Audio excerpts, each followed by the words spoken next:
Les abeilles meurent dans nos campagnes et le miel est aujourd'hui un produit qui se raréfie. À Paris, il paraît que tout va bien. À Paris, il n'y a pas de problème, ils font beaucoup de miel et de bonne qualité en plus. Mais le miel des villes ne remplacera pas les importations françaises qui ont triplé ces 15 dernières années. Une porte ouverte à toutes les escroqueries. Toutes les masses plus ou moins lumineuses qui apparaissent là sont des tapis de levure. Manifestement, il y a un problème sanitaire avec les miels chinois. Alors quelquefois, on retrouve des trucs affreux. Comme des farines de soja, du blanc d'œuf lyophilisé, il y a plein de choses. Hein. Si le miel sucre, on ignore trop souvent qu'il a aussi le pouvoir de soigner. Dans le Coran, il y a un verset qui dit quelque chose comme « Tout ce qui passe dans le ventre de l'abeille est un médicament ». Le miel et les produits de la ruche seront-ils nos antibiotiques de demain? L'infirmière avait jamais vu ça de sa vie, parce que le miel avait travaillé à sa place.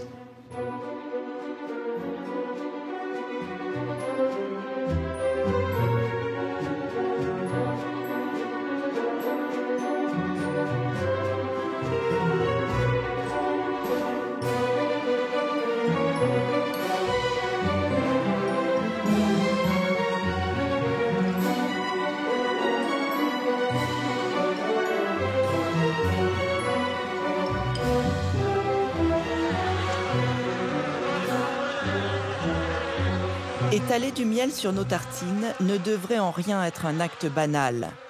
Si l'on parle de la disparition des abeilles et de ses dangers pour la pollinisation, on néglige un autre aspect, celui de voir se raréfier ce produit étonnant, et avec lui, tout ce que l'abeille fabrique au sein de la ruche. Si le miel a traversé toutes les civilisations, il est aussi ce que l'homme n'est jamais parvenu à fabriquer lui-même. Autour de ce rucher du parc de la Courneuve, en région parisienne, nous assistons à la première récolte de printemps, un miel d'aubépine qu'Alain Sandmeyer a pris soin de laisser mûrir. Alors on peut récolter quand tout le cadre est operculé comme ceci. C'est-à-dire c'est comme la confiture est prête, on ferme le petit pot. Quand le miel est prêt, notamment en humidité, les abeilles le savent et ferment ici. Le miel doit avoir entre 16 et 17% d'humidité, alors que le nectar, quand elles le récoltent, il a environ 60% d'humidité. Donc il faut absolument qu'elles évacuent toute cette eau. Il n'y a que quand elles estiment qu'il est à 16-17%, avec de la cire, elles operculent toutes les alvéoles. Et à ce moment-là, nous, on voit qu'on peut le récupérer et on est sûr qu'il aura 15, 16, 17% d'humidité. Il pourra se conserver plusieurs années sans aucun problème. Voilà. Le cadre est parfaitement operculé. Le miel est prêt à être récolté, il n'y a aucun problème. C'est la passion et rien d'autre qui a amené Alain Sandmeyer, conservateur du rucher du Luxembourg à Paris, à s'intéresser à l'abeille et surtout au miel qu'elle fabrique. C'est fabuleux quand vous voyez ce produit.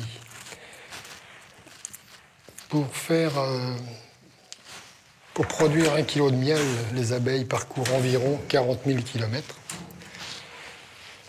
On peut imaginer tout le travail qu'il y a derrière et tout le respect qu'on doit avoir pour cet animal.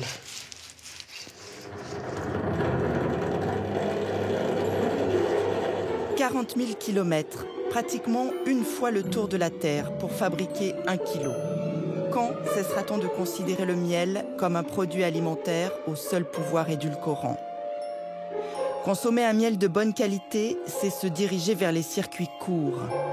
Aujourd'hui, une grande majorité des miels français sont vendus par les apiculteurs eux-mêmes, sur des marchés locaux. Alors là, j'ai un miel de printemps qui est récolté d'hier, mis en pot d'hier soir. Celui-ci ? Ouais, celui-ci, ouais. Et les vrais amateurs de miel ne s'y trompent pas. Aimer le miel, c'est identifier des terroirs et des saveurs, comme on le ferait pour un vin. Bon, là, vous êtes sur des parcelles de thym français, ce qui est rare parce que... Dans sa boutique parisienne, Sylvette Vidal fait déguster chacune des variétés qu'elle met en rayon. Ce miel en attaque, il va avoir un goût très particulier, qui après va évoluer. Absolument délicieux. On ne s'attend pas du tout à ça. C'est un goût de réglisse, moi, je trouve. Oui. Il développe un goût puissant. Ah oui, c'est étonnant. Il s'installe longtemps, d'ailleurs. Hein. Le chêne. Le chêne, c'est un miel qui est en Lozère. Là, il est produit en Lozère.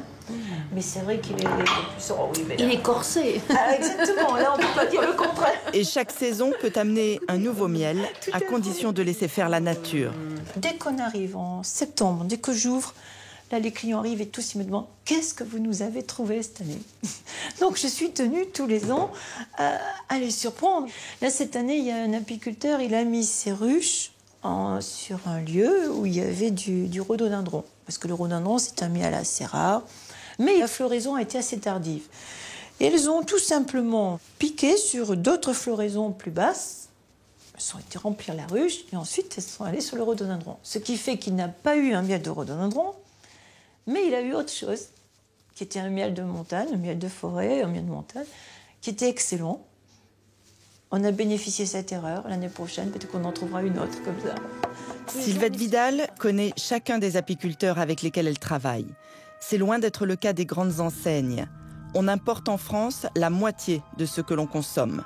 Et quand les prix sont bas, 2 € le pot de 250 grammes, il arrive que la qualité pose problème. Paul Schweitzer est biologiste. Sous son microscope passe chaque année 2500 miels. Et ce qu'il observe sur ces miels à bas prix nous fait froid dans le dos. Toutes les masses plus ou moins lumineuses qui apparaissent là sont des tapis de levure. Donc quand on a des levures comme ça, c'est pas une levure isolée qu'on a. Ça forme vraiment des tapis parce que les levures se sont multipliées. Donc quand elles se multiplient, elles restent collées côte à côte. Paradoxalement, ce miel quand on le goûtait, il ne présentait pas d'aspect de fermentation. Pourquoi ? Parce que c'est un miel qui a commencé à fermenter, qui a même énormément fermenté, mais qui a été pasteurisé. Ce qui fait que les levures sont mortes. Donc elles ne se multiplient plus. Par contre, celles qui sont multipliées sont toujours là et c'est leurs cadavres qu'on voit là. Ces tapis de levure morte ne sont pas un danger pour l'homme, mais sont la preuve que ces miels transitent dans des fûts mal lavés. Un manque d'hygiène flagrant qui trahit, selon Paul Schweitzer, une même provenance. Alors c'est vrai que c'est toujours difficile de montrer du doigt un pays, mais c'est clair et net que tous les miels, ou quasiment tous les miels chinois qui arrivent actuellement sur le marché sont comme ça. Alors, plus ou moins. Il y aura un peu moins de levure, mais ils ont tous, de manière très, très importante, des levures. Il y a un problème, manifestement, il y a un problème sanitaire avec les miels chinois. Et ce n'est pas la première fois que le miel chinois est pointé du doigt. Pendant 2 ans, de 2002 à 2004, il a été interdit de séjour en Europe parce qu'il contenait des résidus de chloramphénicol, un antibiotique cette fois-ci dangereux pour la santé humaine. Actuellement, il y a une partie, les miels chinois donc, sont revenus sur le marché, ils sont de nouveau autorisés dans l'Union européenne. Ils ne sont pas, je dirais, aussi catastrophiques, du moins à l'image, que ce qu'il y avait quelques années, mais au niveau des levures, on a toujours la même chose. C'est à tel point que la présence importante de levure dans un miel est une quasi-certitude, c'est une indication d'origine géographique, c'est-à-dire qu'on sait que c'est de la Chine. Plus de la moitié des miels à bas prix vendus en grande distribution sont mélangés à du miel chinois. Le problème, rien n'oblige un distributeur à indiquer leur provenance. Seule mention réglementaire, originaire ou non originaire de la CEE.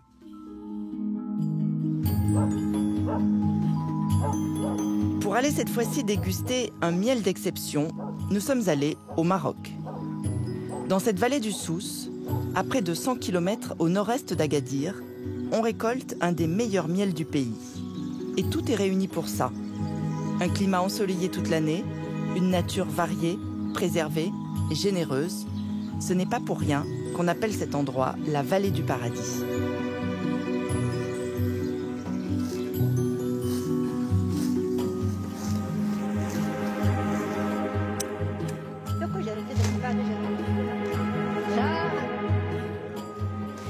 Vous voyez ces coquelicots? Les abeilles les butinent. Et ces fleurs de pissenlit aussi. Ces cactus qui sont en fleurs en ce moment. Voilà tout ce que butinent nos abeilles. On a tout ce qu'il faut ici. On a toutes ces fleurs dans nos montagnes et c'est pour cela qu'on a un miel très pur. Nous, on ne donne pas de sucre en poudre à nos abeilles, contrairement à ce qui se fait ailleurs. Dieu merci. On a tout ce qu'il faut maintenant que la sécheresse est finie.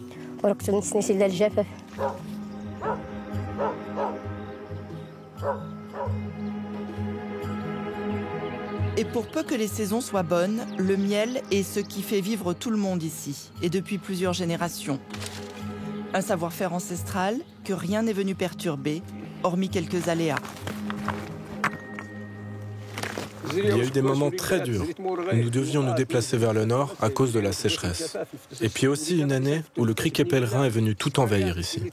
Le traitement pour en venir à bout a décimé toutes nos abeilles. Ici, l'apiculture est encore pratiquée sur ces ruches en roseau, à l'ancienne. Et si la modernité est apparue avec ces nouvelles ruches, l'agriculture alentour reste exempte de tout pesticide. Quand on voit un cadre comme ça, uniforme, où il n'y a pas de trous ni d'imperfections, cela veut dire que c'est une ruche en bonne santé.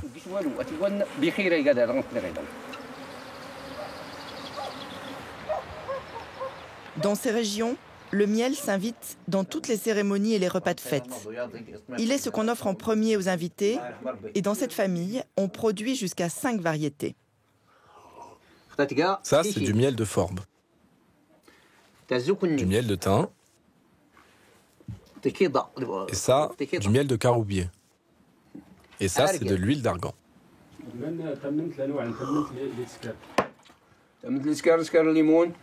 On produit d'abord le miel d'oranger, ensuite il y a le miel de thym.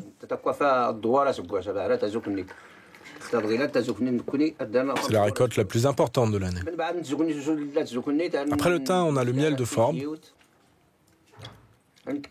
Après, c'est la saison du caroubier.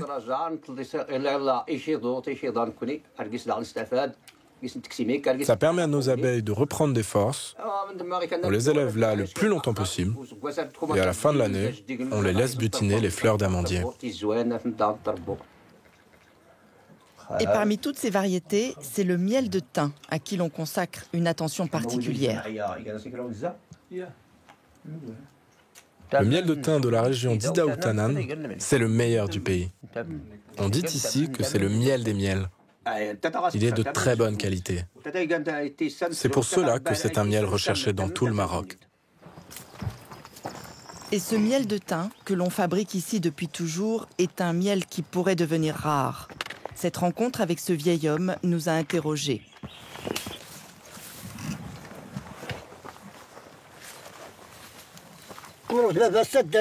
Je venais ici pendant la récolte du miel. La première cueillette était pour moi. Je mangeais toute la journée et j'adorais ça. À l'époque, j'avais 15 ans et je venais avec mon père. Ce rucher collectif, le plus grand au monde, est aujourd'hui désaffecté. Il y a 25 ans, il fonctionnait à plein régime et pouvait accueillir jusqu'à 4000 ruches. Il y avait beaucoup de thym et de plantes médicinales. Les abeilles avaient de la nourriture à profusion. La nature était généreuse. J'ai même vu ma grand-mère laver le linge avec du miel. À l'époque, il n'y avait pas de savon ni de détergent.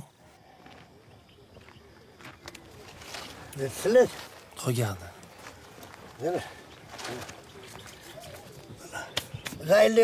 Quand je vois l'état dans lequel est ce rucher, ça me rend triste. Ouais, Dieu l'a voulu. Des sécheresses successives, un trop fort exode rural, un savoir-faire qui se perd, le miel de thym qu'on venait produire ici en abondance a cessé de couler à flot.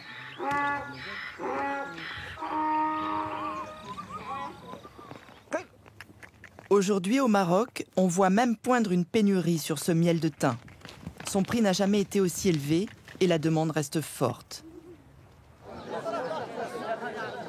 Au marché local, les apiculteurs le négocient à 30 € le kilo.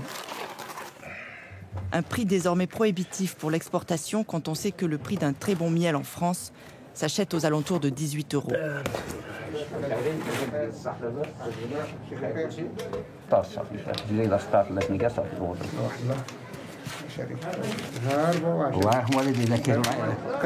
Moi, je viens de loin. J'ai fait 10 km aujourd'hui, rien que pour me procurer ce miel.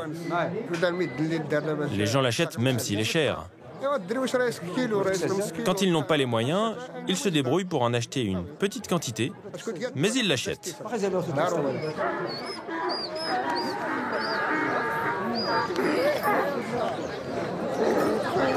C'est devenu un produit de luxe, au point que même au pays du miel, on trouve aussi des substituts à l'apparence trompeuse, mais au prix cette fois-ci dérisoire, 20 centimes d'euros le pot. Pourtant ici, personne n'est dupe. Chacun sait que ce miel de thym qu'on appelle le nectar des dieux est un miel à qui l'on confère un caractère sacré et qui renferme bien d'autres vertus.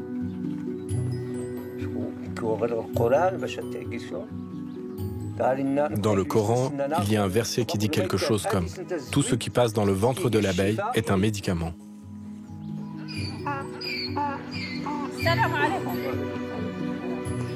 Il est indispensable précisément parce qu'il est utilisé pour ses vertus médicinales.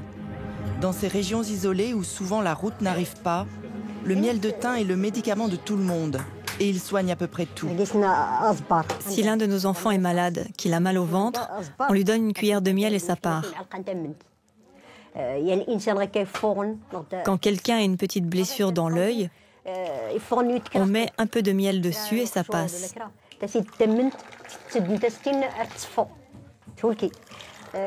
Si on se brûle avec du thé ou de l'eau bouillante, on met un peu de miel dessus et ça fait l'effet d'un médicament.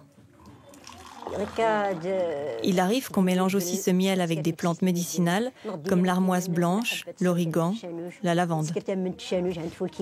C'est bon pour la toux et les poumons. Un savoir ancestral que l'on se transmet d'une génération à l'autre et sur lequel se penche la médecine occidentale. En France aussi, on soigne avec le miel. Le miel et ses propriétés cicatrisantes sur toutes les brûlures, les escarres et les plaies, y compris les plaies post-chirurgicales, comme dans ce service de chirurgie digestive du CHU de Limoges. Pas de problème. Ça vous démange un petit peu ou quand on l'applique, ça va ça... Non, ça brûle, ça chauffe un petit peu. Ça chauffe un tout petit peu. Voilà, ça dure une demi-heure, 3/4 d'heure. Oui, mais c'est pas une douleur qui est, c'est pas une douleur insupportable. D'accord. Non, c'est tout doux. Parfait, merci. C'est vrai que c'est impressionnant sur le coup quand même. Oui. Ça fait bizarre. Vous avez été surpris d'apprendre la façon dont les infirmières travaillent avec votre plaie? Ah ben sur le coup, oui quand même. Parce que je ne m'attendais pas à ce qu'on pouvait faire cicatriser avec du miel. Mais c'est sympa, c'est pas douloureux, c'est vrai que ça a l'air d'être très rapide. Nous, on a constaté sur maintenant de nombreuses années que l'évolution était vraiment très très intéressante. C'est pour ça qu'on l'utilise. Quand vous dites très intéressante, c'est-à-dire qu'on gagne pratiquement 8 jours. Un vrai remède de bonne femme pour lequel le personnel soignant a 25 ans de recul. À l'origine de cette initiative, l'intuition d'un homme, un pionnier, le professeur Descotte, aujourd'hui décédé. Ça a commencé avec le professeur Descotte qui nous a demandé, c'est dans les années 80, peu de produits, peu de dispositifs médicaux. Nos connaissances sur la cicatrisation étaient, je vais dire, un petit peu, bon, on reproduisait des gestes qui se faisaient, mais on ne comprenait peut-être pas forcément ce qui se passait quand on regarde aujourd'hui ce qu'on sait.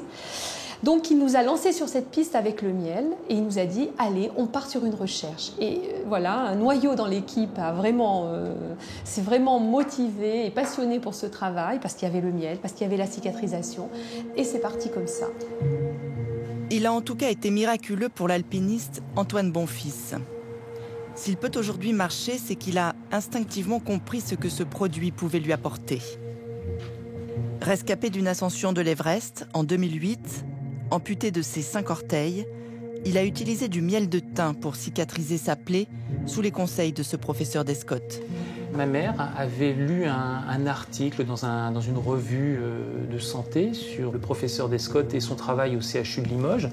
On a pris contact avec lui et à ce moment-là, il m'a envoyé un protocole et il m'a dit « Mais vous savez, le miel est capable de vous aider dans la cicatrisation et vous pourrez peut-être même cicatriser 3 fois plus vite en utilisant du miel. » Et ça a été le cas? Et ça a été le cas. 1 an de cicatrisation lui avait prédit les médecins qui l'ont amputé, avec tous les risques d'infection que cela comporte. Là, en l'espace d'1 mois et demi, on a pratiquement refermé la plaie. Cicatrisation spectaculaire, mais aussi suppression des antidouleurs comme la morphine. Du jour au lendemain, on a arrêté la morphine. L'infirmière n'avait jamais vu ça de sa vie.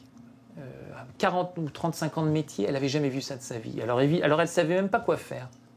Parce que le miel avait travaillé à sa place. C'était miraculeux. On a commandé un pot d'1 kilo de miel de thym. C'est très drôle parce que je m'attendais à voir un pot arriver, un pot stérile avec, je sais pas moi, avec un opercule, quelque chose qu'il faudrait ouvrir et tout. Et pas du tout, c'était un pot de miel de cuisine fait par un apiculteur, du miel bio. Et on en a utilisé, je pense, en 3 mois, 500 grammes. Et donc, les 500 grammes qui nous a restés, on les a finis sur des tartines et dans le thé. Voilà. Faut-il encore douter des vertus cicatrisantes du miel? Le miel et ses effets sur la prolifération des cellules, le miel et ses pouvoirs antibactériens, quand aura-t-il fini de livrer tous ses secrets? Il se pourrait en tout cas qu'il soit demain vendu en pharmacie. À l'hôpital de Limoges, on travaille à l'élaboration d'un nouveau prototype, un miel médicalisé et stérile, proposé en tube. Voilà, un tube de miel qui a été conditionné par le laboratoire. C'est une formule un peu spéciale qui fait appel à plusieurs miels monofloraux qui ont été sélectionnés pour leur capacité inhibitrice sur la plupart des germes qu'on peut rencontrer dans un hôpital. Je pense qu'à partir du moment où on aura le miel en tube, ça va être beaucoup plus utilisé par le corps médical. Et ça, c'est une avancée. Ça nous rassure quant à la suite du travail. C'est désormais l'enjeu de l'apithérapie ou comment se soigner avec les produits de la ruche, c'est-à-dire le miel, mais aussi les autres produits que l'abeille fabrique, le pollen, la gelée royale, la propolis. Françoise Sauvager, docteur en pharmacie, aujourd'hui à la retraite. T'as pas vu la reine? La propolis, elle y est pour ainsi dire tombée dedans, il y a 30 ans, depuis qu'elle y a consacré une thèse de fin d'études sur ses propriétés antivirales, notamment sur l'herpès. C'est le médicament qu'elle utilise en première intention pour plein d'affections.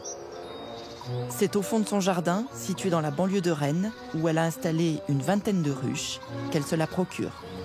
Alors, la propolis, c'est cette substance résineuse que vous voyez sur le tissu, qui est déposée sur les cadres au printemps.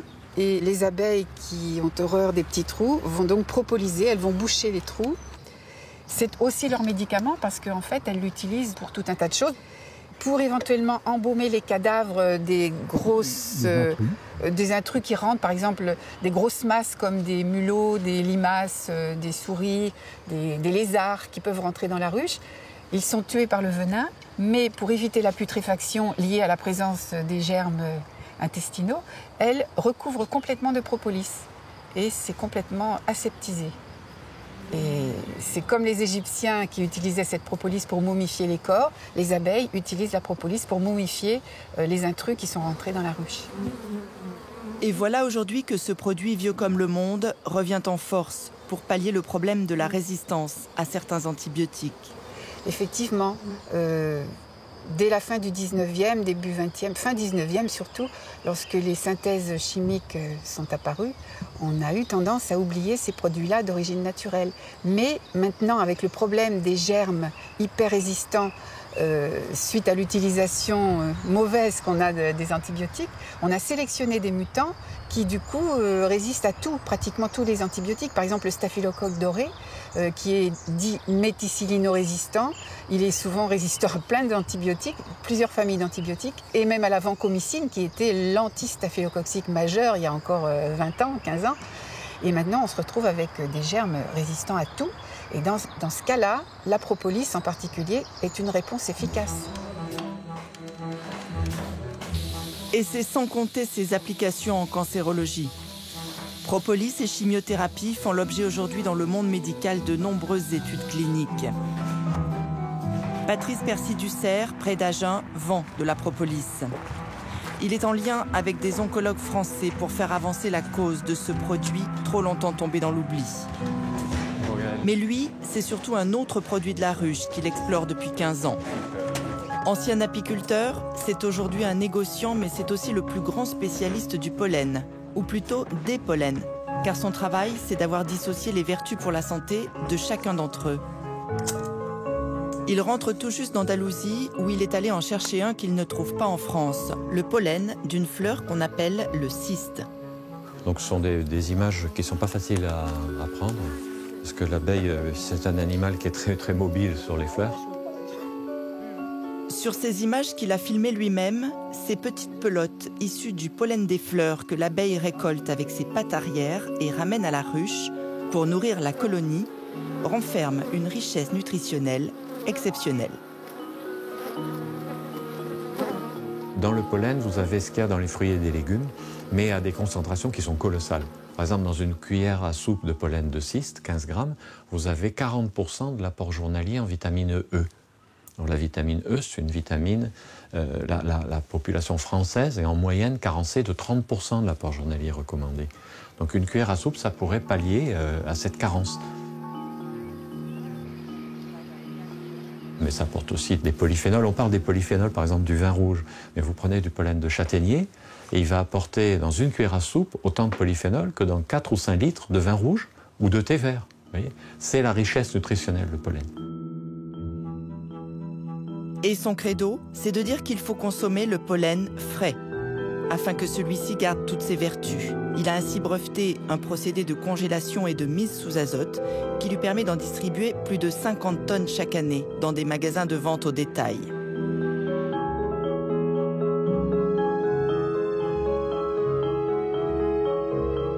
Il vise aussi les laboratoires pharmaceutiques, car c'est un homme convaincu de l'utilisation des pollens au service de la médecine. Je vais couper une petite branche. Il travaille aujourd'hui avec des chercheurs et des médecins pour identifier les propriétés thérapeutiques de chaque pollen. Voilà, ça c'est un chaton mâle, c'est-à-dire la florescence mâle du saule qui donne le pollen. Et on a une autre plante avec l'inflorescence femelle qui donne les graines de saule. Donc l'abeille, il faut qu'elle transporte le pollen de la fleur mâle vers la fleur femelle pour qu'il y ait cette fécondation et que l'arbre puisse donner des fruits. Sans abeilles, les saules marceaux ne peuvent pas se multiplier.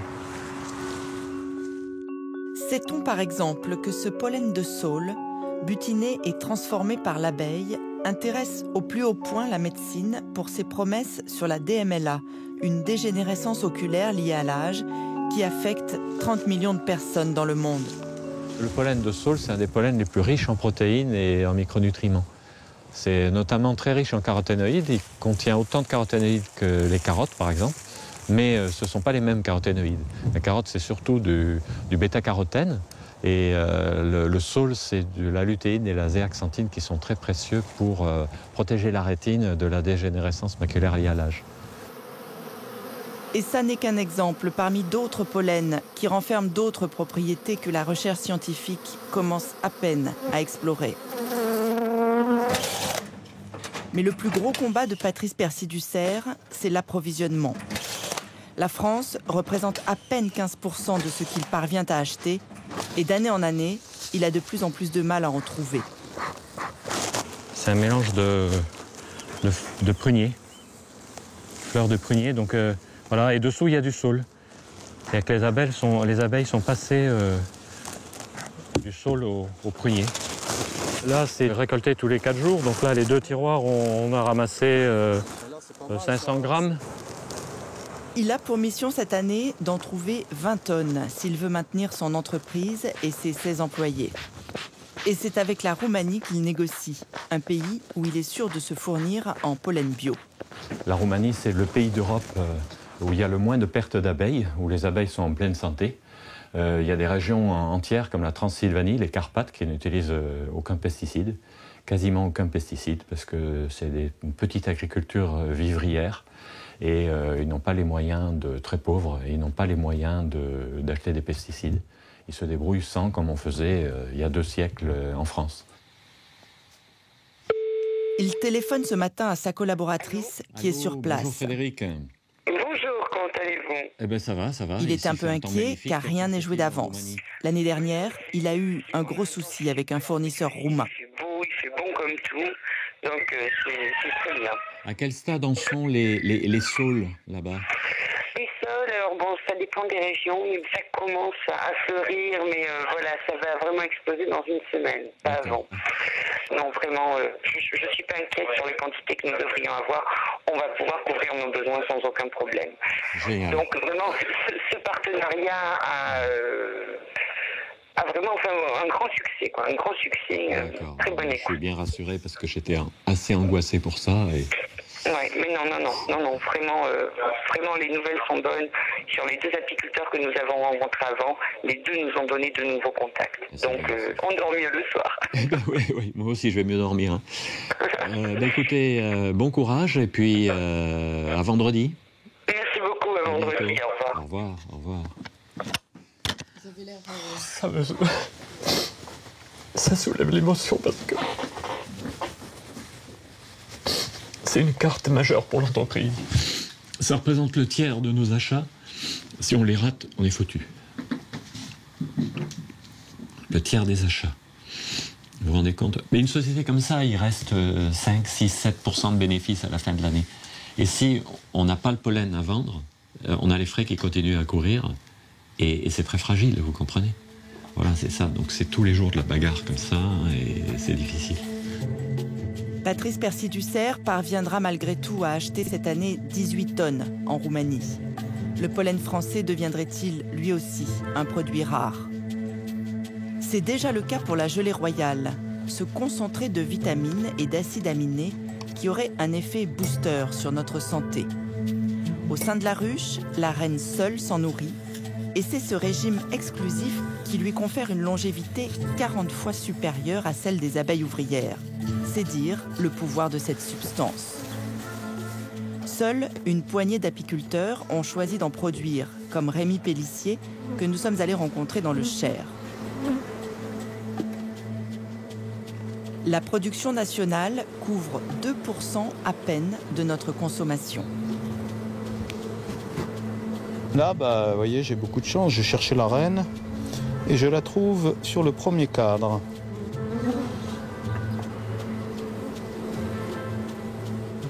Donc je vais l'isoler.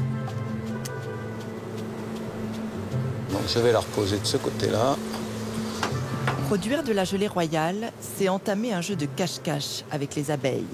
C'est leur faire croire qu'il n'y a plus de reines dans la ruche pour les obliger à nourrir pendant 3 jours de nouvelles larves qui viendront la remplacer. 3 jours, c'est le moment optimum. Si on attend une journée de plus, on récoltera une larve énorme qui aura consommé toute la gelée royale. Mais on n'aura plus de gelée royale. Voilà, c'est à 3 jours précisément que le cycle est optimum pour nous. Récolter les larves, les greffer dans chaque alvéole pour les replacer dans la ruche, en extraire une petite quantité à chaque fois, une succession de manipulations extrêmement méticuleuses qui en fait un produit très coûteux en main-d'œuvre. C'est la raison pour laquelle elle est importée en masse de la Chine. La gelée royale, c'est principalement du temps. Et bon, on le sait, pour tous les produits manufacturés, faits en Chine ou ailleurs. Maintenant, il n'y a pas qu'en Chine, mais c'est le coût de la main-d'œuvre qui change complètement le coût du produit, qui doit être autour de 30 fois inférieur au nôtre. Nous sommes donc allés rencontrer le plus gros importateur français de gelée royale. Il se trouve qu'il est aussi le plus gros négociant de miel et de ses dérivés.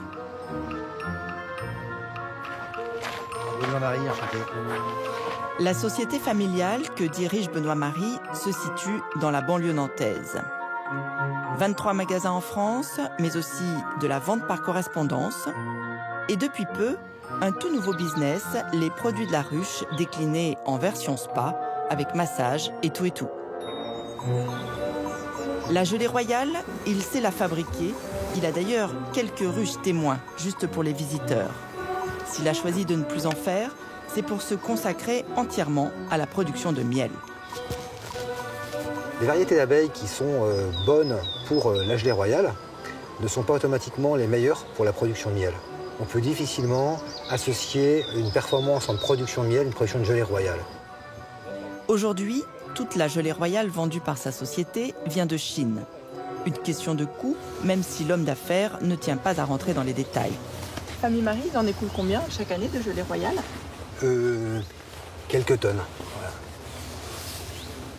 Quelques tonnes, ça veut dire combien de tonnes? C'est confidentiel. Il en importe en fait plus de 200 tonnes chaque année. À 15 € le pot de 10 grammes vendu au détail, le moins qu'on puisse dire, c'est qu'il est sur un marché de niche. Mais ce qui fâche Benoît Marie, c'est quand on dit que sa gelée vient de Chine. Ça vous dérange de parler de la Mongolie ou pas? Ça vous dérange ou pas? Moi je préférerais si c'est possible. Non, parce que si vous voulez, ça nous gêne beaucoup parce que quand on parle du Tibet, ça ne dérange pas tous les gens. Le Tibet est en Chine. Quand on parle de la Mongolie, ça ne dérange pas du tout. C'est la vérité, c'est là où on produit. Ouais. Et quand on parle de Chine, là, c'est affreux, quoi. On est obligé d'expliquer, de réexpliquer, c'est affreux. Ouais. La Mongolie, donc, ses hauts plateaux, ses fleurs, son air pur. Et où l'environnement est excessivement sain. Il faut avouer qu'il a accepté de jouer avec nous la carte de la transparence. Il nous amène dans ses entrepôts pour nous expliquer ses contraintes de chaîne du froid. Sa gelée royale, il l'a fait voyager congelée par bateau, puis la stocke dans ses frigos. Elle est décongelée quand elle arrive au port. Après, elle est tout simplement envoyée en analyse en laboratoire pour valider la qualité au niveau des acides aminés, des minéraux, ainsi que, si vous voulez, la garantie de non-présence de contaminants et également de la certification biologique EcoCert. Et à la suite de ça, après, elle arrive fraîche, après, tout simplement, telle que prête à consommer et stockée tout simplement à 5 degrés. Cette gelée royale, nous avons nous aussi tenu à la soumettre aux analyses, compte tenu de toutes les malfaçons et tricheries en provenance de ce pays. Nous sommes donc retournés voir Paul Schweitzer. Au niveau des antibiotiques qu'on a fait dessus, les mêmes que pour le miel, il n'y a pas eu de trace de mise en évidence. Donc là, elle est conforme. Reste à savoir si elle n'a pas été falsifiée. Alors, un des problèmes, une des façons les plus simples pour falsifier de la gelée royale, c'est de rajouter du miel dedans. Comme la valeur marchande des deux produits est très différente, même en ajoutant 10-20% de miel dans une gelée royale, je dirais que l'affaire est juteuse sur des quantités. Donc là, il y a différentes techniques qui permettent de le voir. On peut faire un dosage des sucres pour voir s'il n'y a pas de sucre spécifique du miel, si le profil des sucres est conforme avec ce qu'on a pour une gelée royale. Donc là, il n'y a pas d'anomalie qui a été observée. C'est une gelée royale conforme avec ce qui est annoncé. Il n'y a pas de signe de mauvaise qualité. Il y a des gelées royales chinoises qui peuvent être très bien. Apparemment, c'est le cas de celle-là, il faut le dire. Il y en a d'autres où c'est catastrophique, où on sait qu'il y a de la falsification. Ça existe aussi. Et c'est ce que dénonce Rémi Pellissier, lui qui a créé avec ses collègues une appellation gelée royale française avec des normes très strictes. Nourrir ses abeilles avec le pollen et le nectar des fleurs et rien d'autre. Il tire à boulet rouge sur ces gelées d'importation. Ils mettent rien dans la gelée. Enfin, j'espère, pas à ma connaissance.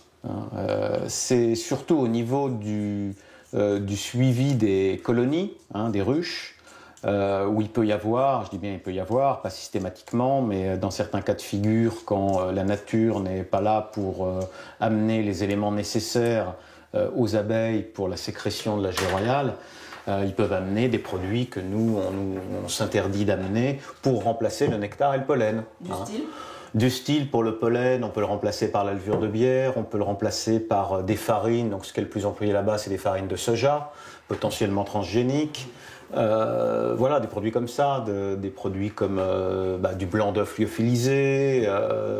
Il y a plein de choses. Il y a l'imagination et le potentiel est très très large. Laissera-t-on ces succès d'années de gelée royale envahir encore longtemps le marché ? Qui prendra conscience que le miel et les produits de la ruche sont des denrées nobles qu'il faut réhabiliter ? Pour le miel aussi, les importations ne cessent de grimper. On a perdu en France 15 000 apiculteurs ces 15 dernières années. Et pour ce qui reste, la récolte fait souvent défaut.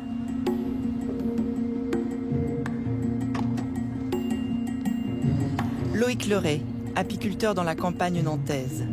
Les pesticides déversés dans les champs qui entourent son rucher font qu'il est devenu aujourd'hui l'infirmier de ses abeilles et accessoirement un producteur de miel. Cela fait 6 ans qu'il a des récoltes aléatoires et cette année, la sécheresse aidant, il aura encore de nouvelles pertes. Alors déjà, il y a tous ces cadres-là qui sont désertés. Celle-ci a plus souffert que les autres. Déjà, à cette époque-là de l'année, normalement, ça devrait être gorgé de miel. Là, on devrait avoir de hausse de miel. Là. Bah, dans ce rucher-là, en tout cas, on va dire que c'est pas la récolte que j'aurais pu espérer. Il y a eu quelque chose dans l'environnement de ce rucher qui a fait que mes ruches étaient fragilisées. Donc cette mielée de printemps, bah, pour nous, elle est perdue, quoi. Il y a 90 ruches dans le rucher. Donc c'est une perte à peu près d'une tonne, 900 kg à une tonne dans ce rucher. Donc ça, c'est un petit peu navrant, quoi.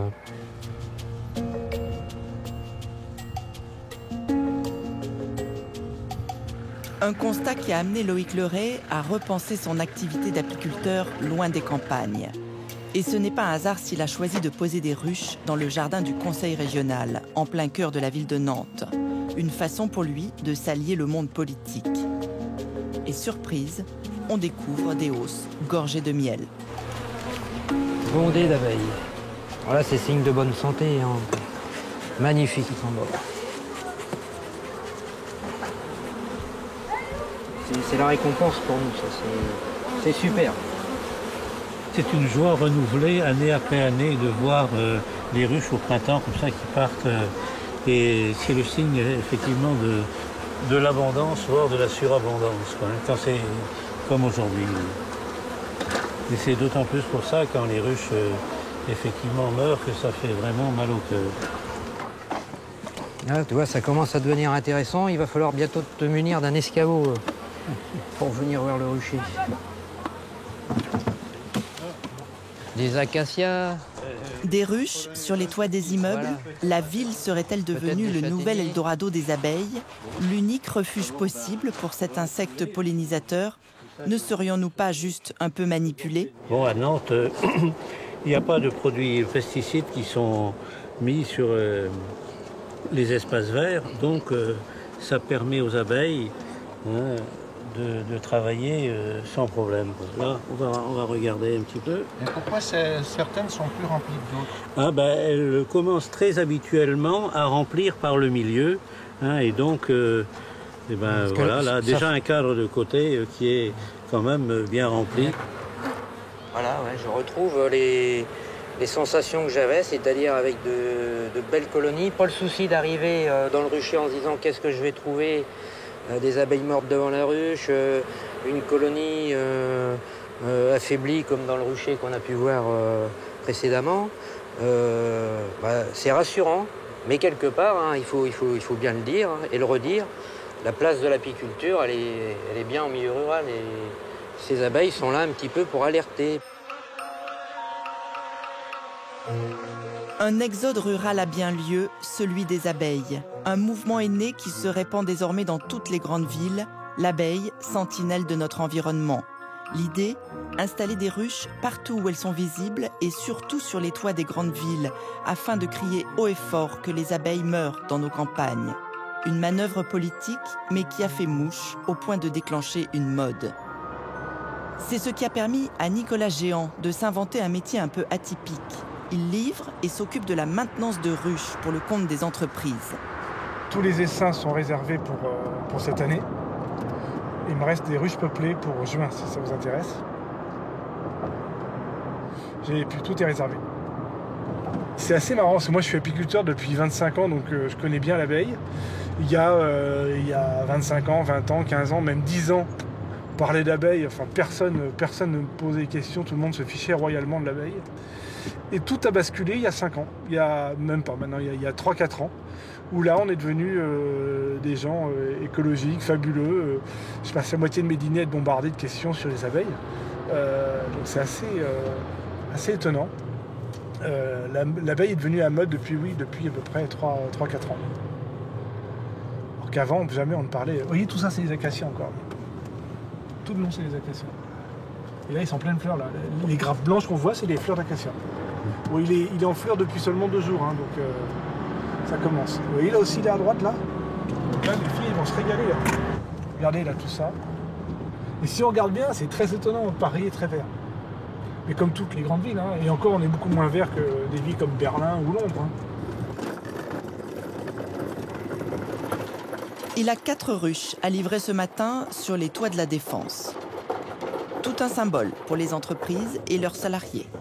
Mais de mémoire d'abeilles, on n'avait jamais vu ça.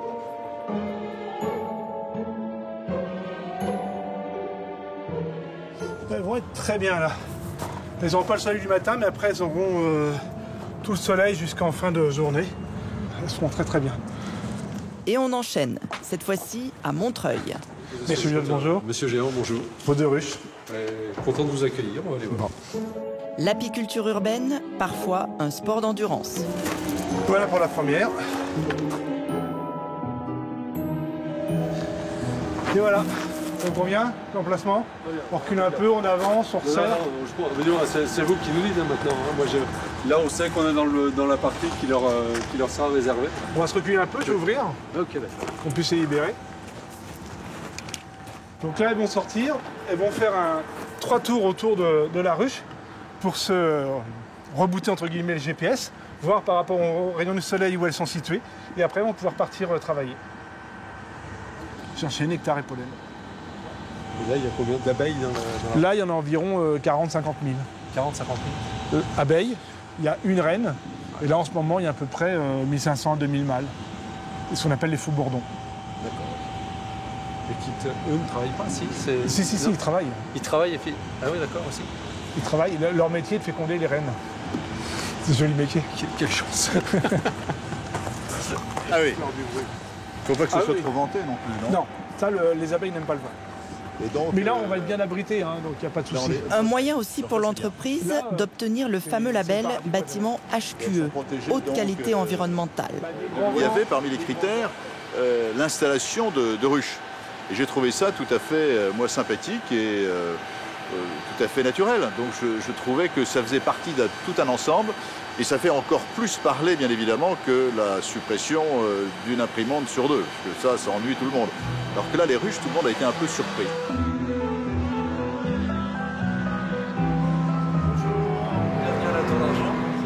Dernière visite de la journée pour Nicolas Géant, un grand restaurant parisien.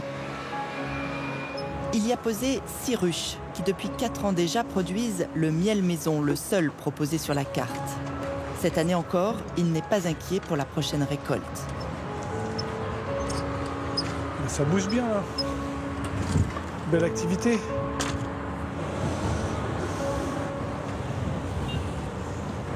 Tout ce que vous voyez au milieu, là, ce qui brille, c'est du nectar.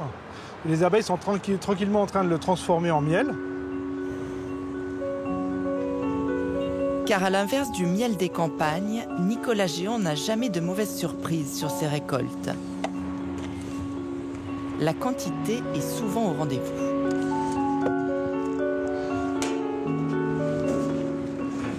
L'année dernière, ma meilleure ruche, elle était là-bas à la Défense, où on était ce matin. Elle a produit à peine 100 kilos, elle a produit 80 ou 90 kilos. Bon, mais c'était la meilleure ruche à cet endroit-là, à ce moment-là. Cette année, elle sera peut-être ici, mais elle sera peut-être à Montreuil, où on était ce matin, qui est juste là-bas, ou elle sera peut-être, je ne sais pas, on va voir.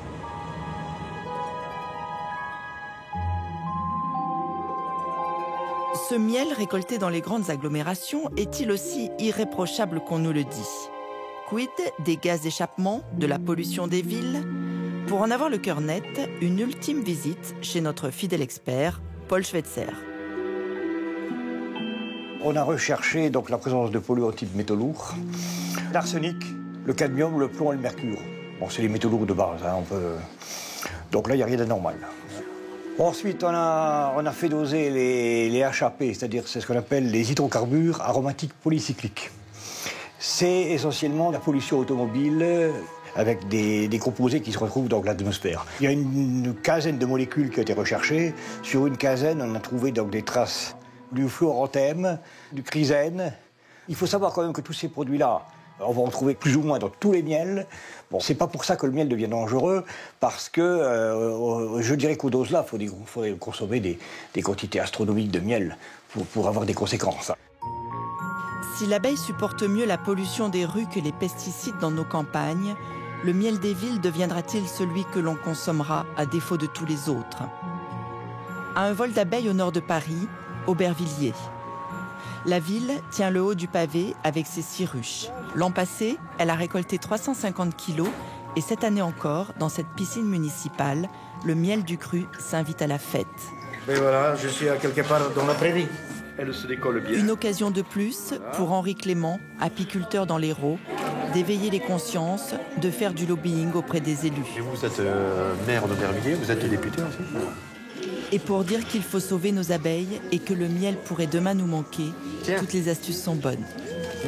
C'est bon. On a une telle fragilisation de la vitalité des colonies d'abeilles, une telle surmortalité, que partout dans le monde, les productions ne suivent plus. Je prends l'exemple de l'Argentine qui produisait 110 000 tonnes de miel. Ils sont aujourd'hui à 70 000 tonnes. La France, dans les années 70-95, nous étions leaders de l'Europe des 12 en matière de production. À l'époque, on importait 6-7 000 tonnes. Aujourd'hui, on importe 20-22 000 tonnes. En 10-15 ans, les importations ont été multipliées par 3. C'est quand même dramatique. Alors, effectivement, je crois que le miel va devenir une denrée rare.